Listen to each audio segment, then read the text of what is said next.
한국과 일본의 격차에 대해서 오늘 말씀을 드리려고 했는데요. 패션에서부터 좀 봅시다. 하라주쿠라는 동네 아시죠? 트렌드의 메카 같은 지역인데 지금 2020년에 하라주쿠의 패션의 모습인데 90년대보다 못해요. 비슷하거나 더 못합니다. 아주 촌스러워요. 이거는 패션이라고 볼 수 없는 겁니다. 과거 90년대 후반 정도까지 일본이 아시아의 트렌드도 리드했었어요. 유명한 가수들의 의상 같은 거를 한국의 가수들이 따라한다든지 그럴 시기가 있었을 정도로 패션이 괜찮았었습니다만 지금은 아니에요. 이게 90년대 패션입니다. 1990년대의 하라주쿠 스타일이에요. 90년대가 더 세련됐어요. 지금 2020년보다 발전이 없다는 겁니다. 이게 또 90년대 패션입니다. 하라주쿠 패션. 90년대 당시가 더 세련됐어요. 뭔가 간지난다. 90년대 당시는 세련됐었어요. 패션에 관심 있다, 좀 논다, 이런 한국 청년들이 일제 논노 잡지 보고, 맨스 논노라고 남자 논노 잡지도 있는데 그런 거 보면서 막 따라하고 이러던 시절이 있었다는 얘기예요. 근데 지금은 따라할 수가 없는 겁니다. 이 패션들, 지금 패션을 보면은.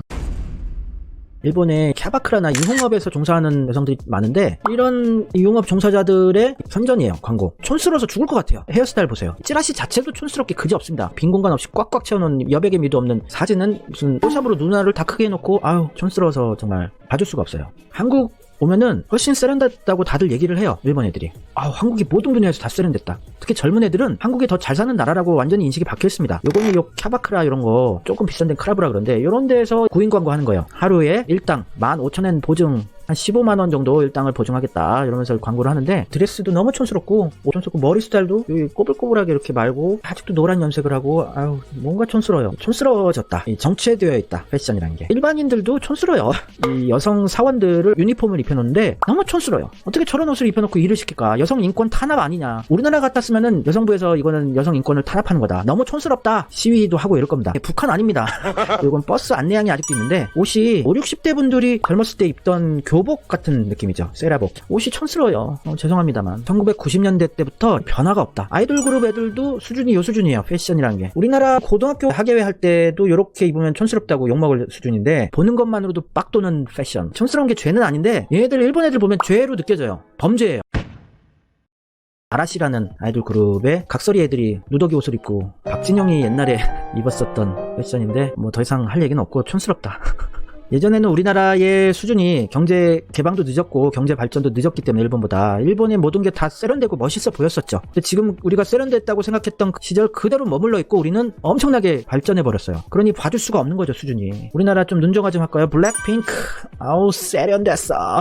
우리 언니들 세련됐어. 이 위에가 블랙핑크라는 아이돌 그룹, 밑에가 있지라는 그룹이에요. 눈 정화되죠. 막 입은 것처럼 보이지만 우리나라는 미적 감각을 가지고 입었는데 멋있는 거예요, 우리나라는. 세련의 극치. 그러니까 일본 아이돌 그룹 애들이 분하다, 괴아씨. BTS는 빌보드에 1등 하다니. 분하다 이런데 분하고 자시고 아예 비교 자체가 불가능한 차원인데 얘들이 분하다고 이런 거는 과대망상이죠. 어떻게 이런 수준으로 BTS랑 비빌 생각을 해요. 비비는 것 자체가 안 돼. 돌아가. 비비는 것 자체 불가능한 거예요. 드라마 포스터. 한국 드라마를 일본에서 이렇게 만든 거죠. 핑크 좋아하는 분들을 폄하하는 거 아닙니다만 유아틱하다. 핑크밖에 없어요. 얘들은. 핑크가 안 들어간 데가 없네. 밑에 있는 수준이 한국의 포스터고 위에가 일본에서 만든 한국의 드라마의 포스터인데 한국이 훨씬 디자인적으로 미적으로 아름답고 수준이 높죠. 죄송해요. 저도 핑크색 넥타이를 해버렸네.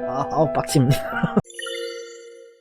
일본은 산업화를 빨리 하고 경제 수준이 높아지면서 대단하게 보였었던 것뿐이었어요. 해외의 디자인이나 이런 상품들을 베끼면서 그 당시는 인터넷 시대가 아니었기 때문에 베끼는 게 빨리 뽀록이 안 났었는데 지금은 인터넷 시대라서 베끼지도 못하니까 더 멘붕이 오는 거예요, 얘네들은. 요 극한 직업이라는 영화가 있었죠. 요 왼쪽이 일본에서 만든 극한 직업의 포스터예요. 신장 개점. 극한 직업의 제목이 익스트림 잡. 극한 직업 영어로 한 거를 일본식으로 읽으면 엑스토리무 조브거든요. 조브. 잡을 발음 안 해서 조브라 그래. 조브. 찌라시 같은 디자인이네요. 썸네일 같은 거 제가 직접 다 만들거든요. 제 썸네일 만드는 실력이면은 일본에서 저 디자인을 할 수 있어요. 진짜로. 저 독학으로 해서 파워포인트로 만드는데 썸네일을. 파워포인트로 저 정도는 저 충분히 만들 수 있을 것 같아요. 일본은 원래 이 수준이었던 거예요. 다들 속았던 거예요. 얘네들이 허세에. 도쿄올림픽의 몇 년 전에 전 도쿄 도지사가 자원봉사자 의상을 이렇게 정한 적이 있어요. 이게 공식 의상이었습니다. 자원봉사자 의상. 내 눈! 정말 촌스럽죠. 이게 도쿄올림픽 자원봉사자 의상. 이 옷 입기 싫어서 자원봉사 지원 안 할 것 같아요. 표절 의혹이 있었어요. 요까지 걸 또 표절을 했어. 너무한 거 아니냐고. 표절한 게 조선시대 호위무사 의상과 닮았다는 표절 의혹이 있었습니다. 또 모자도 닮아있고 파란색 하얀색 안쪽에 옷이랑 와우. 그래서 한 패션 한다는 현재 고위계 유리코 도쿄 도지사가 요거를 제일 짜증냈어요. 요거는 내가 못 봐주겠어 하면서 옷을 바꿨는데 요거는 그래도 잘 만들었어요. 도쿄 에도 시대의 이츠마치 모요라고 하는데 요 체크무늬를 이렇게 바꿨다는 거. 자기의 레가시라 그러는데 일본인들 영어도 못하는 주제에 영어 단어 엄청 섞어 쓰는데 레가시 자기가 만든 대단한 업적 중에 하나가 저거라고 자랑을 하죠. 요거 촌스러운 걸 자기가 캐치해내서 바꿨다고. 업적이란 게 없는 여자거든요.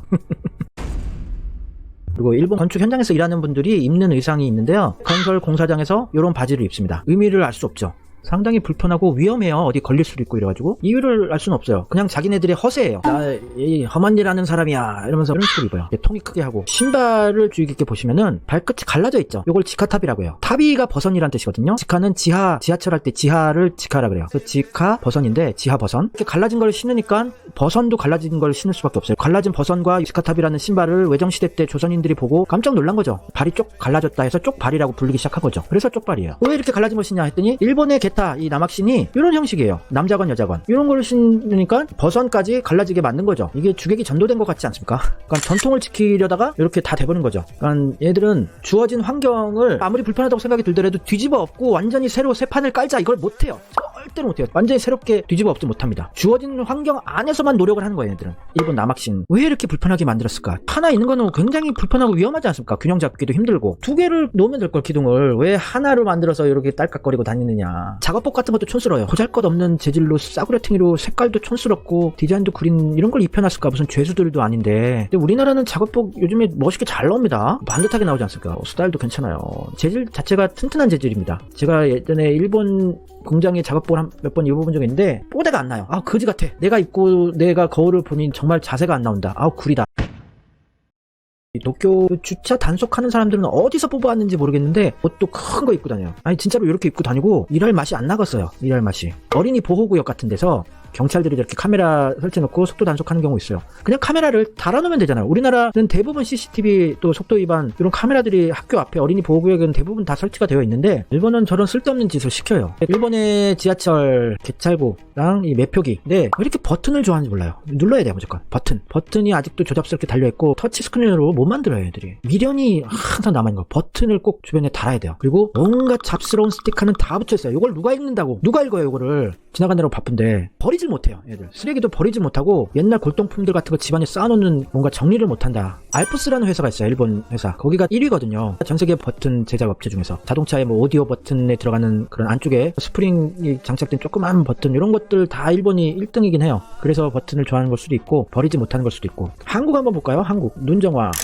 한국 이렇게 깨끗하다. 터치스크린 그냥 터치스크린에다가 뭔가 스티커 이런 거 하나도 안 붙였어요. 깔끔하게. 얼마 좋아요. 일본은 발매권도 처음 이용하는 사람들은 알기 어렵게 UI를 해놨어요. 뭘 눌러야 되는지 그리고 뭐 거리별로 뭐 구간별로 어쩌고 저쩌고 조건들이 많아요. 아우 저거를 내가 어떻게 써. 그래서 그냥 파스모라고 또 스이카라고 있고 오사카 쪽에서는 이꼬까라 그러는데 그걸로 그냥 충전해가지고 그냥 막 쓰는 게 나아요. 티켓을 구입하는 것보다는.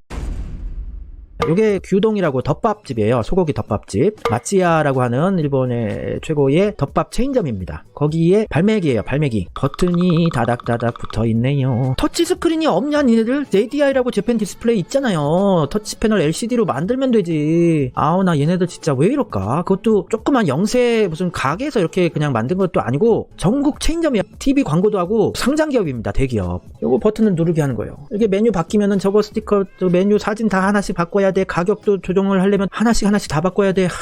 프로그램 만들 줄 알아요. 얘네들 빠친코 같은 거 그런 것도 잘 만드는 애들인데. 우리나라의 발매권. 아우 눈정화. 눈이 깨끗해지는 이 풀 터치 스크린. 깔끔하죠. 제가 일본에서 몇 년 더 살다가 왔으면 이렇게 앞서 나가는 한국의 최첨단 문화에 못 따라갔을 수도 있어요. 제가 거의 막차 탄 것 같습니다. 저도 이런 거 보고 어떻게 하는 거지 이거? 처음에 놀랐었는데 근데 또 메뉴 보면서 하니까 또 되긴 되더라고요. 그리고 디지털 도어록. 다 요즘에 디지털 도어록이죠. 그냥 번호 누르고 다 들어가잖아요. 잘 사는 집이나 못 사는 집이나 상관없이 조그만 원룸에서부터 대형 고급 맨션까지 다 디지털 록이에요. 번호 누르는 거는 일반적인 거고 좀 최신형은 지문 인식을 하더라고요. 지문 인식. 저 놀라서 자빠진 줄 알았어요. 그리고 안면 인식까지 요즘에 나와요. 핸드폰으로도 이렇게 열 수도 있고. 요게 우리나라 수준인데 일본도 디지털 도어 록이란 게 있어요. 있긴 있습니다. 번호 누르는 게. 자, 충격적인 사진이 나옵니다. 짜잔. 디지털이 아닌데 디지털이라고 써있어요. 그러니까 요게 걔네들이 쓰는 도어락입니다. 디자인 센스도 없고 디지털이 뭡니까? 이런 애들입니다. 디지털의 개념 정리가 안 되는 애들.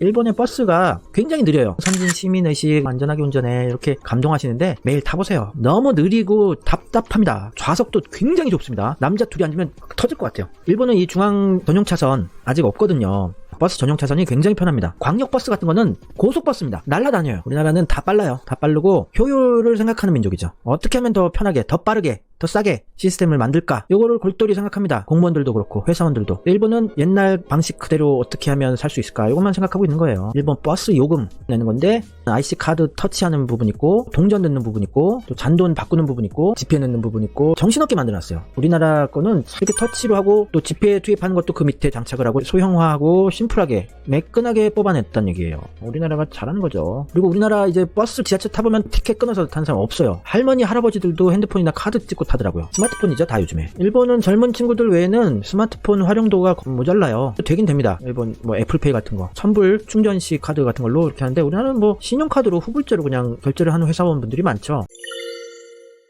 일본 택시가 직물 시트예요. 냄새가 쾌쾌한 냄새 날 때가 있습니다. 이 위생이 굉장히 안 좋은 거예요. 특히 담배 피는 기사차 타면 냄새 쩔어 있습니다. 쩔어요, 쩔어. 우리나라는 그래도 담배 피는 기사님이 있어도 인조가죽 시트라서 침투가 덜 되는데 일본은 꼬질꼬질한 냄새 나서 짜증납니다. 우리나라 택시가 빠르고 아주 쌉니다. 일본은 느려 터진 데다가 엄청나게 비싸요, 택시비. 예전에 도쿄의 택시 기본 요금이 610엔일 때가 있었어요. 10엔, 90엔을 잔돈을 싣고 다녔어요, 택시기사들이. 그러면서 90엔짜리가 딱 들어가는 트레이, 이 쟁반을 또 발매를 해서 팔고 있더라고요. 택시기사 전용 트레이 이렇게 팔더라고요. 카드 결제를 하면은 이런 거 이제 딱 들고 이렇게 뒤에서 카드 긁어줘요. 그러면 찌직찌직 하면서 프린트. 거추장스러워요, 애들이. 심플하게 컴팩트화 이런 거 예전에 잘한다는 이미지 있었지만 그냥 그 원래 있었던 워크맨 같은 카세트 테이프 플레이어 작게 만든 것 뿐이에요. 내구성이 그렇게 좋지 못합니다. 파나소닉의 워크맨이라든지 소니라든지 내구성이 안 좋았어요. 영척 같은 거 약했고. 카드 결제가 굉장히 불편해요.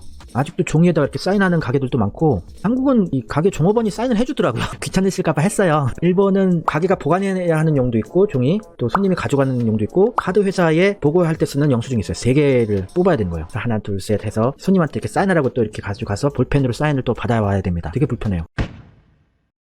그리고 일본에 대리운전이 있습니다. 대도시에 사는 사람들은 지하철이 잘 돼 있어서 대리운전 많이 안 쓰는데 조금 지방으로 내려가면은 대리운전이 있긴 있습니다. 저도 한 번 써본 적이 있어요. 대학교 근처에서. 근데 이 방식 자체가 또 비효율이에요. 대리운전을 부르면 전화로 해야 되고 부르면 어디에 어디 뭐 주소랑 또 주소만 부르면 또 못 오고 어느 가게라고 또 꼭 해야 돼요. 가게나 건물명 꼭 얘기해줘야 되고 그러면 한참 걸려서 옵니다. 이 경찰을 타고 2명이 와요. 2인 1개조로 항상 움직여요. 일본의 대리운전은. 2명이 와서 막 이 곱실곱실 인사하고 한참 걸리고 엄청 비싸요. 우리나라는 대리운전 하신 분들이 불쌍할 정도로 싸더라고요. 그래서 항상 팁 많이 드리는데 우리나라는 인건비가 너무 싼 편이에요. 택시비도 너무 싸고 키로마다 잘근잘근 다 나눠놨어요. 요금을 3km까지 2,500엔 19에서 20km까지 8,300엔 조잡스럽죠. 3km까지가 25,000원이에요. 대리 요금이. 강남에서 일산 이 정도 한 40km 정도 가면은 15만원 넘어가는 거예요. 상당히 비싼 거죠. 우리 엄청 싼 거예요. 우리나라처럼 대리운전 시스템이 잘 되는 나라 없습니다. 미국도 대리운전이 거의 없어요. 저는 미국에서 사는 동안 대리운전을 경험해 본 적이 없습니다. 있긴 있겠죠. 찾아보면 있긴 있겠지만 거의 대리운전 같은 거 안 부르는 분위기고 왜냐면 미국이 땅이 넓고 그러다 보니까 대도시 다운타운에 사는 사람을 제외하고는 공공교통기관을 이용하기가 힘들어요. 그래서 누구나 차를 가지고 식당에 가고 차를 가지고 쇼핑도 가고 술 마시러 갈 때도 차를 가지고 갈 수밖에 없는 거예요. 미국은 음주단속 어떻게 하는 거냐면 술을 마시는 거는 괜찮은데 제가 운전이 가능할 정도로만 마셔야 된다는 거예요. 그래서 애매하기 때문에 운전이 가능한가 테스트 해보려고 저렇게 선을 그어놓고 거기를 걸어보게 테스트를 시킵니다. 아니면 알파벳을 거꾸로 외워보라고 시키기도 합니다. 그래서 한국 재미교포분들이나 유학생들은 술 취해서 저 선 걸어가는 연습하는 애들도 있어요. 그리고 알파벳 거꾸로 외우고 다니는 애들도 있고.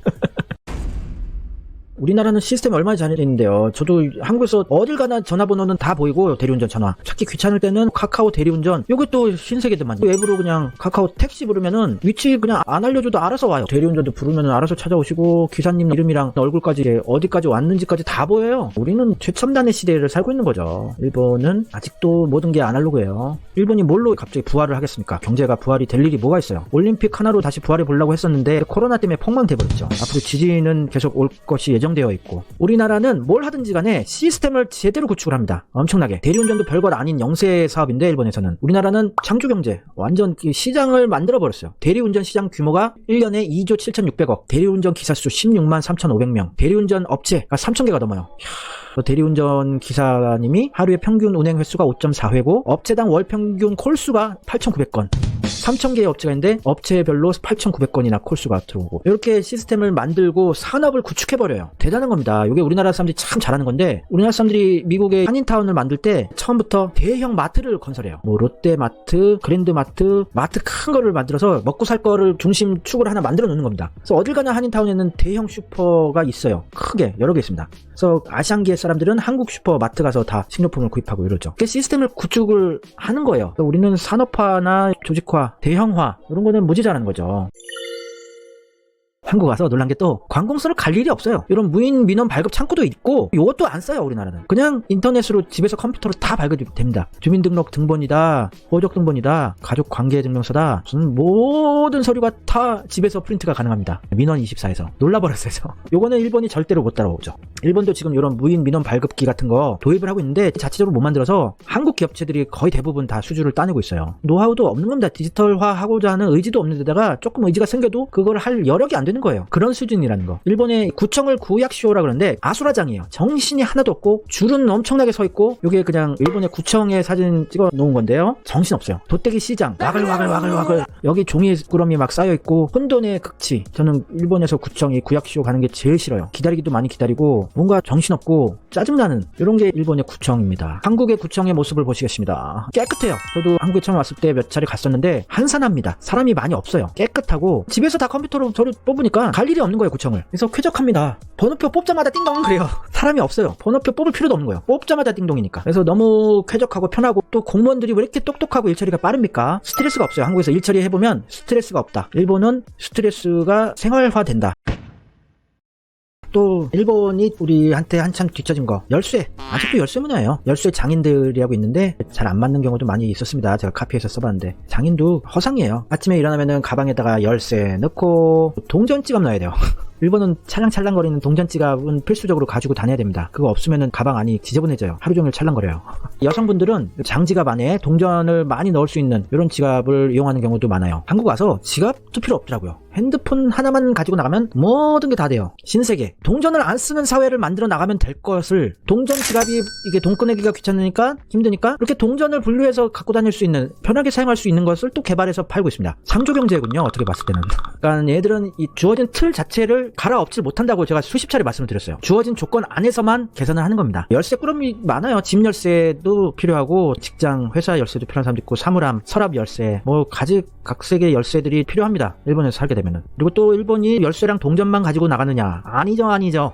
포인트 카드 정말 가게마다 다 포인트 카드가 다 제각각입니다. 가게마다 약국, 병원, 미용실, 뭐 전자제품 양판점, 가구 판매점, 뭔가 포인트 카드, 규동, 덮밥집 포인트 카드 이거 들고 다녀야 돼요. 할인 받는 거 좋아하거든요. 그래서 이 포인트 카드를 넣는 전용 지갑을 또 판매를 합니다. 창조경제 한 100장 정도 넣을 수 있는 진짜요. 이 포인트 카드 넣는 거, 열쇠, 동전 지갑 요거는 꼭 들고 나가야 돼요. 그래서 저는 이제 한국 와서 지갑도 안 들고 다녀, 열쇠도 필요 없어, 포인트 카드도 필요 없어 이렇게 행복했는데 또 운전면허증은 들고 나가야 되는 거 아니겠습니까? 그래서 들고 다니려고 했는데 운전면허증도 모바일로 하는 거예요. 스마트폰 안에 면허증을 넣을 수 있는 겁니다. 아, 컬처 쇼크 진짜. 요거를 QR코드 찍을 수도 있는 거고 요 상세 정보 열기를 누르면 운전면허증에 기재된 모든 번호, 유효기간, 이름, 주소 요거 다 나오는 거예요. 신분증으로 활용이 가능한 겁니다.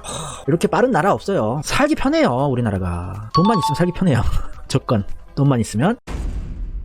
그리고 또 안전하답니다. 이렇게 슈퍼 앞에 다 쌓아놓고 있잖아요. 이거 그냥 당연한 거 아닙니까? 근데 외국 사람들은 이거 보고 놀라요. 특히 저는 미국 워싱턴 DC 쪽에 살 때 노스 이스트라는 지역이 있는데 거기가 예전에 굉장히 위험한 완전 흑인들만 사는 할렘 같은 지역이 있었어요. 지금은 많이 백인 동네화 됐는데 거기에 제가 리커스토어를 경영을 해가지고 거기는 방탄유리 속 안에서 근무를 해야 돼요. 너무 위험해서. 뭐 달라고 하면 이 담배 같은 거 꺼내서 주고 잔돈 받고 이렇게. 그리고 차 같은 거 그 동네 끌고 들어가면은 그 안에 차 안에 동전 하나라도 보이게 놔두면은 다 털립니다. 유리창 깨버리니까 아예 아무것도 안 보이게 다 치워놓고 내려야 돼요. 그런데 차 잠깐 세우려면은 차 도난 사건도 많고 그리고 그 핸들에다가 도난 방지용 무슨 바 같은 거 막 쇠막대기 이렇게 고정시킨 것도 있어요. 그렇게 위험하지만 우리는 안 가져가요. 여기 일하는 사람 없으면 막 불러요. 그것도 없으면 그냥 돈 내놓고 그냥 가져가요. 돈 알아서 계산하고. 커피숍에 비싼 몇백만원짜리 노트북, 스마트폰 놔두고 화장실 갔다 와도 전혀 아무도 손 안 댑니다.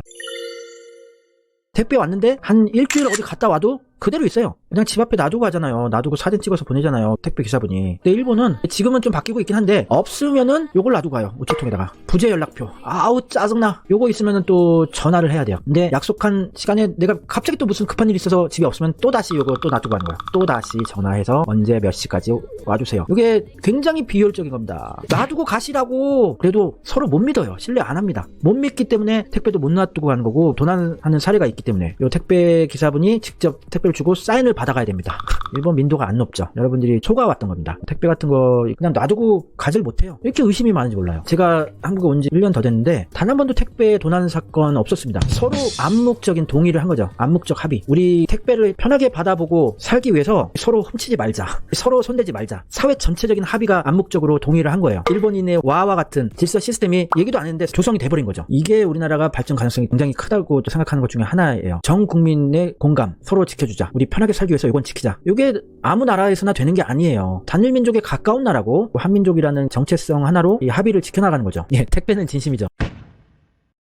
우리가 모든 분야에서 앞서 나가고 있어요. 패션이든 뭐든 간에 다 앞서 나가고 있습니다. 우리나라가. 차이가 너무 나요. 일본이랑. 이 경제적인 수치만으로 따질 수 없는 실생활에서 느껴지는 경제의 차이가 있어요. 일본은 부풀려졌어요. 우리나라보다 거의 한 10년 전 정도부터 못 사는 나라인 것 같습니다. 삶의 수준, 생활의 수준이란 게 차이가 상당히 나요. 자, 몇 년 전에 강원도 고성에서 대형 산불이 발생했었죠. 이런 한국에서 대형 사건, 사고 일어나면 엄청 신나합니다. 우리나라보다 더 신나해요. 이 기사를 보고 스ッキリ라는 게 이게 속이 시원하다 이런 느낌이거든요. 이게 22,159건이나 클릭을 했어요. 우리나라의 대형 산불 난 기사에 대해서. 화가 난다 6건이고 슬프다 90건, 시원하다가 22,159건. 이게 넷 우익들이 일부라는 얘기는 아닌 거예요. 일본 애들이 한국 좋아해, 한국 케이팝 팬이야 이렇게 말한다고 해서 친한파가 아니라는 겁니다. 뒤에서는 이렇게 한국 안 되는 꼴을 속이 시원하다고 생각하는 애들이 일본 애들이에요. 한국 사람들은 너무 순진하게 일본인들을 바라보고 판단하는 것 같아요. 우리나라를 전 세계에서 가장 싫어하는 나라가 일본이죠. 계속 말씀을 드려야 될 것 같아요. 아직까지도 일본을 찬양하는 분들이 너무 많으셔가지고